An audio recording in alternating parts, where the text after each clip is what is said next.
இப்ப நான் சொன்ன இந்த விஷயங்கள் என்ன ஃபாலோ பண்றவங்களுக்கு மட்டும், என்ன ஃபாலோ பண்றவங்களுக்கு நான் ஒரு நல்ல விஷயம் சொல்லணுன்றதுக்காக நான் சொல்லியிருக்கேன். என்ன ஃபாலோ பண்ணாதவங்க இந்த வீடியோவை கேட்காதீங்க. என்ன பார்த்தோன்னே அழிச்சிருங்க, பிளாக் பண்ணிருங்க. உங்களுக்கு நல்லதா இருக்கும். நான் உங்ககிட்ட பேச விரும்பல.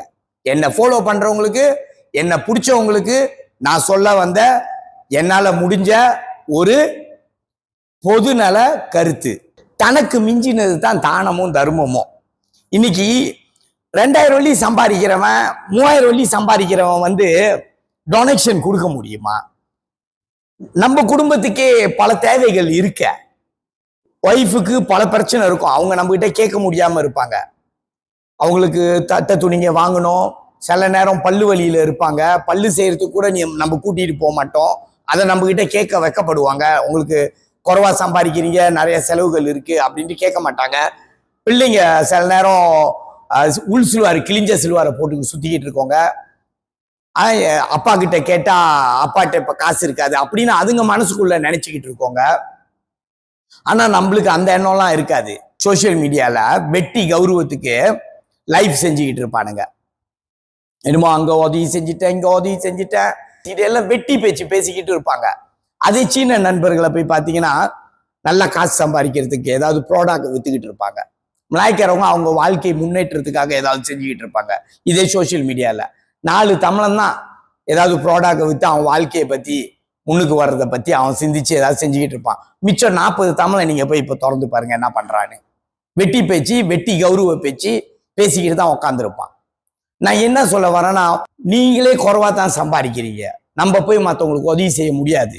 இப்ப நீங்க கேட்பீங்க, அப்பனா நாங்க என்ன ஒரு 20 வெள்ளி கூட யாருக்கும் உதவி செய்ய முடியாதான்ட்டு. அந்த உதவி உங்க குடும்பத்தாருக்கு செய்யுங்க, உங்களுக்கான உங்களை நம்பி இருக்கிறவங்களுக்கு செய்யுங்க. அவங்களுக்கு தேவைகள் இருக்குன்னு சொல்ல வரேன். ஏன்னா நீ சம்பாதிக்கிறது ஒரு 4000 வெள்ளி 5000 வெள்ளி தான். அதை வச்சு நீ எப்படி போய் வெளியே உதவி செய்வேன்னு கேட்கிற. எனக்கு ஒரு நண்பர் இருந்தாரு, இப்ப அவர் கூட நான் பழகிறது இல்லை. வெளியே போனா சாப்பிட்டோம்னா அவர் தான் காசு கட்டுவாரு. பெரிய லெவல்ல பந்தாவா டொனேஷன்லாம் அள்ளி அள்ளி கொடுப்பாரு. ஆனா அவரோட குடும்பத்தார்கள் ரொம்ப கஷ்டப்பட்டாங்க. நான் கண்ணால பார்த்தேன். அவர் வீட்டுக்கு போனா அவர் வீட்டுல கஷ்டப்படுறது அப்படியே தெரியும். ஆனா வெளியே அவர் காட்டுற பந்தா பெரிய பந்தாவா இருக்கும். இந்த மாதிரி ஆட்கள்லாம் இருக்காங்க. கோயில்ல ஒரு திருவிழானா ஓடி ஓடி அந்த மேடையை போடுவாங்க, வாழை மரத்தை வெட்டி கட்டுவானுங்க, எல்லாத்துலயும் போய் முன்னுக்கு நின்னுக்குவானுங்க. அந்த நேரத்தை நீங்க போயிட்டு 4 காசு சம்பாதிக்கிறதுக்கு செய்யலாமே. யாராவது விஐபி வந்தா ஓடுறது, ஓடி ஓடி போய் தாங்கி தாங்கி செய்யறது. அந்த நேரத்தை உங்களோட வாழ்க்கை முன்னேற்றத்துக்கு காசு சம்பாதிக்கிறதுக்கு ஓடி போய் செய்யலாமே, சம்பாரிச்சுக்கலாமே. நீங்க சம்பாரிச்சிங்கன்னா உங்களோட குடும்பத்தை பார்க்கலாமே. நான் அதைத்தான் சொல்ல வரேன்.